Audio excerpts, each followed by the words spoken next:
While Mom was at work, I crept into her bedroom and searched her closet and all her drawers for evidence of something. I lifted up a blanket from her bed and almost had a heart attack.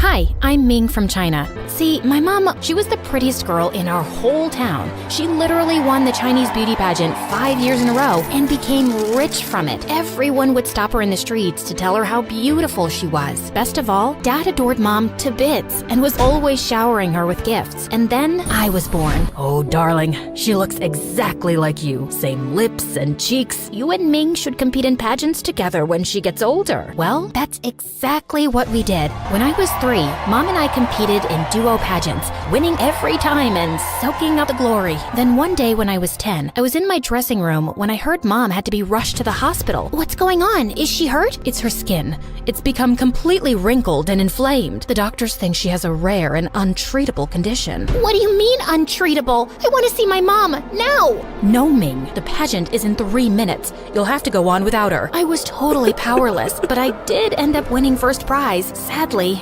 everyone was too depressed to celebrate. Mom looked like a freaking 80-year-old with red lumps on her face. It's obvious I won't be able to compete with you anymore. Look at me. Mom, don't talk that way. You'll always be beautiful in my eyes. Oh, spare me, Ming.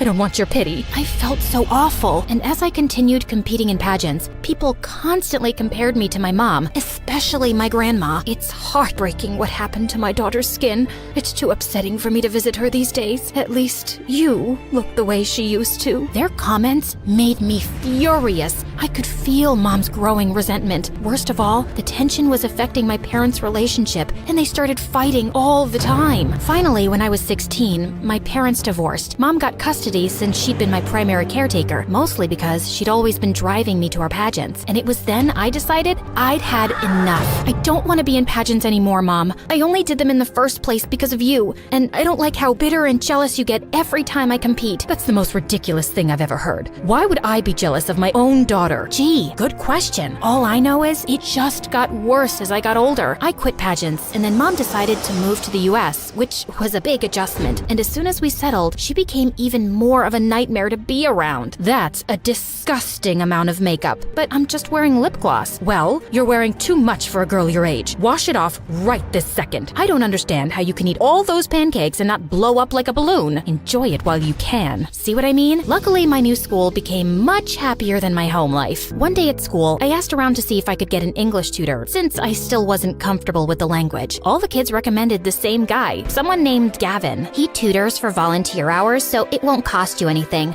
Plus, he's gorgeous. Every girl at school has a crush on him. Oh, well, I'm not looking to date at the moment. I just want to pass my classes. But when I met Gavin in the library that day, my heart skipped 10 beats. He looked like a storybook prince. How could I concentrate on homework with that smoke show up in my space? Are you okay? Your cheeks are bright red, and you look adorable. I do not look adorable. I mean, can we get to work, please? My homework's not going to do itself. We sat down to study, and I had to admit, Gavin was as brilliant as he was handsome. But when I started doing my math homework, he kept staring at me with his twinkling dark eyes, which made me nervous. So, are you free to go out this weekend? Excuse me? I don't want to go out at all. You're just here to tutor me. I know, but I can't fight my attraction for you. I've never believed in love at first sight until now. Seriously? Does anyone fall for your cringy pickup lines? Face it, Ming. I'm smart, I'm funny, and I have great hair. You won't be able to resist me for long. I couldn't help rolling my eyes at that. Maybe I should get a new tutor. Except that same week, I ended up getting an A on 2 exams. See? I don't disappoint. Now will you go out with me? Just because you helped me get a good grade doesn't mean I owe you anything. Come on, just one date. With that, Gavin pulled out 2 tickets from his pocket. And holy crud, they were to a Sasha concert, my favorite singer. I've been saving these for someone special, Ming. Okay, I'll go. But only because I'm a huge Sasha fan. But this is not a date. The night of the concert, Gavin came to pick me up at 6, but the second Mom saw him, she looked furious and pulled me aside. Where do you think you're going with that boy? To Sasha's concert? I already told you I was going with a friend. Please, do you really expect me to believe Mr. Heartthrob here is just a friend? He'll break your heart, just like your father broke mine. You're not going to that concert. But Sasha's my favorite singer. And you and I both know Dad didn't do anything wrong. That comment made Mom so angry that she sent Gavin home and me up to my room. I was so mad I was shaking. Then suddenly, I heard a noise from my bedroom that was coming from the dog door. It was Gavin. Hey, I think I'm stuck. You're gonna have to give me a hand. Oh my God, are you trying to crawl into my room? Well, you want to go to that concert, don't you? You said you're a huge fan, and if you can fit through this door, you probably won't get caught. My heart fluttered as he smiled up at me. There wasn't any harm in going on a date with him, was there? So I crawled through my dog door and let Gavin drive me to the concert. But soon we hit traffic and we're running over an hour late. This is all Mom's fault. It's because of her we left during rush hour. She's becoming even more of a train wreck since the divorce. Your parents are divorced? Wow, small world. Your parents are divorced too? Well, actually, Mom left us a couple of days ago. She met some guy at work and is leaving my dad to be with him. Wow, I'm so sorry. It's fine. I'll get through it. Gavin didn't seem like he wanted to talk about it anymore, so I turned on the radio. The concert was nearly over by the time we arrived, but Gavin had an idea. We're parked right above the stadium. If we just sit on my car, we'll have time to hear the last song. The last song was a slow one, and I closed my eyes, swaying my shoulders in the wind. I know your mom isn't perfect, but you sure are beautiful like her. Ugh, I hate it when people compare me to my mom. Can I be my own person? I'm more than just a pretty face. I know that. You also have pretty hair. I slapped him right then, and he leaned in for a kiss. I felt fireworks between us. Then suddenly, Gavin pulled away. No, I can't do this. What do you mean? I don't want to fall for you. I'm scared of getting hurt. I don't want what happened to my parents to happen to us. Dude, we're in high school. I'm gonna run off with some other guy. Your parents' failed relationship doesn't mean you have to live in fear. But Gavin just said taking me to the concert was a mistake and started driving me home. I felt like such an idiot. He was the one who'd asked me out. I'd let him drag me hours away from home at midnight so I could give him a chance. Thankfully, Mom was in bed when I got home and I fell asleep with no trouble. Then at around 5 a.m., I felt someone's hands on my head. It was Mom. Ming, go back to sleep. At that second, I spotted a pair of scissors in her hands. What are you doing with those? And why are you holding a strand of my hair? Are you cutting my hair in my sleep? I just need a couple of strands. What? Why? Please don't ask questions. No, I will ask questions. You can't just cut my hair in my sleep without telling me why. Watch your tone, young lady. I'm not doing anything wrong here. You need to learn to respect your elders and bite your tongue. Mom stormed out of my room and slammed the door. She grounded me for a week, but I wasn't gonna let her scare me. While Mom was at work, I crept into her bedroom and searched her closet and all her drawers for evidence of something. Then finally, I lifted up a blanket from her bed and almost had a heart attack. On her bed was an open cardboard box with a pile of my hair strands. How long had she been collecting my hair? I wasn't sure what she was gonna do with it, but I knew one thing for sure. I needed to get away from her. I thought about booking a flight to China to go back and live with Dad, except what if he didn't allow me to? The next day at school, I was in the library when suddenly I saw Gavin sitting across from me reading a book. Oh darn, I'd forgotten to cancel our tutoring sessions. Ming, hey. Hi, look, I won't be needing any more tutoring sessions. I'm moving back to China. Wait, what? You're leaving? Yes, and I don't know when I'll be back. You made the right choice not to kiss me at the concert. We would have both ended up hurt. Everyone I've ever been close to in my life has done me wrong or got separated from me. You were right to protect your heart, Gavin. He stared at me with sad eyes, and I couldn't bear being around him anymore. I went back to the house so I could secretly pack my bags and leave home. But that night, Mom knocked on my door. Do you have a minute? What's going on? What's in that box? Your 18th birthday is tomorrow, so I made you a present. Oh man, my birthday. I'd completely forgotten. What's this? You asked why I was collecting strands of your hair. Well, it was to make a quilt with something called dongtai hair embroidery. It's an old Chinese practice. You sew hair strands onto a piece of white silk. My grandmother started a tradition where a mother would embroider a piece, pass it down to their daughter, who would continue the work and keep working on it until it was finished. Then the next daughter in line would receive the quilt as a gift,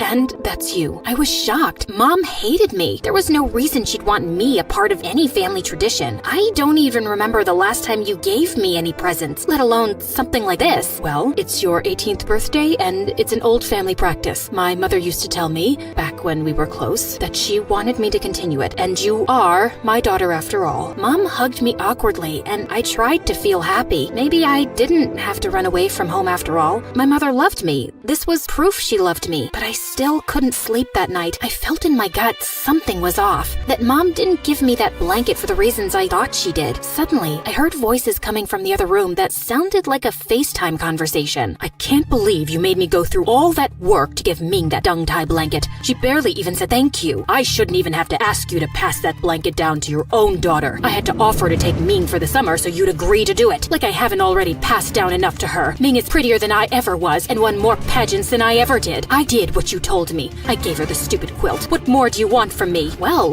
that all made more sense. Of course Mom hadn't changed. And of course she hadn't grown to love me. I refused to speak to both her and Dad that week. And one night, after Mom went to sleep, I threw the dung-tie quilt into the fire with my strands of hair and 2 generations worth of work. At school, I still saw Gavin, but I avoided him too. After all, I told him I was leaving the country. On the last day of the semester, I was taking my finals, but I was panicking because I didn't know any of the answers. I hadn't been able to find a tutor as good as Gavin, and now I was the last one in the exam room. I tried to calm myself with deep breaths when suddenly some kids ran in screaming, pulling the examiner's arm. Miss Benson, someone broke into your car. And that's when Gavin walked in and sat next to me. We only have like 2 minutes tops. Give me your test. I'll finish it for you. No, Gavin, I can't ask you to do that. But he'd already taken my test and was filling in the answers. Why was he helping me? So, obviously, you didn't move to China in the end. No, not yet, but I still might, just to get away from everything and everybody. I don't understand, Gavin. Why did you do this for me? Because I still care about you, Ming. I know I wasn't ready to kiss you that night at the concert, but part of me regrets that. Really? Yeah, I don't want my parents' divorce to scare me away from falling in love. You told me that night, nothing is worth living in fear for. Gavin pulled me close, and I felt my heart skip a beat. Maybe you're right, Gavin. Just because my mom didn't know how to love me doesn't mean there aren't other people out there who do. You mean like me? Slow down, buddy. We're not there yet. I leaned over and kissed him right then. For the first time in ages,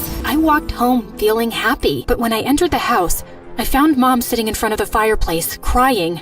I can't believe you burnt the family quilt. A 3-generation quilt. It wasn't a 3-generation quilt because you were never gonna pass it down to me. You only did it because Dad told you to. You know what? I'm done putting up with this. I'm moving out of this house. I'm not gonna live with you anymore. That summer, Dad let me stay with him in China as he promised, and Gavin and I applied to the same college and got in. Even after returning to the US, I didn't see Mom, and I also blocked her phone number. But one night at college, I was awake studying when I got a freaking message from Mom on TikTok begging me to call her. Jesus, she created a TikTok just to get a hold of me? I finally gave in, just to get her off my back. Oh, honey, I'm so glad you called. I've been wanting to talk to you and make amends for a while. It's a little too late for that, Mom. I really don't have time to talk. I have midterms tomorrow. Ming, you didn't let me finish. I've been seeing a therapist and working through my issues. I want to be better. I want a fresh start. Well, I am glad to hear you're finally getting help. I know you've been suffering for a while, but I can't just forget the way you've treated me all those years. Maybe one day I can forgive you. I just don't know when that'll be. I understand. Well, if you ever do want to start over, my home is always open to you. I love you,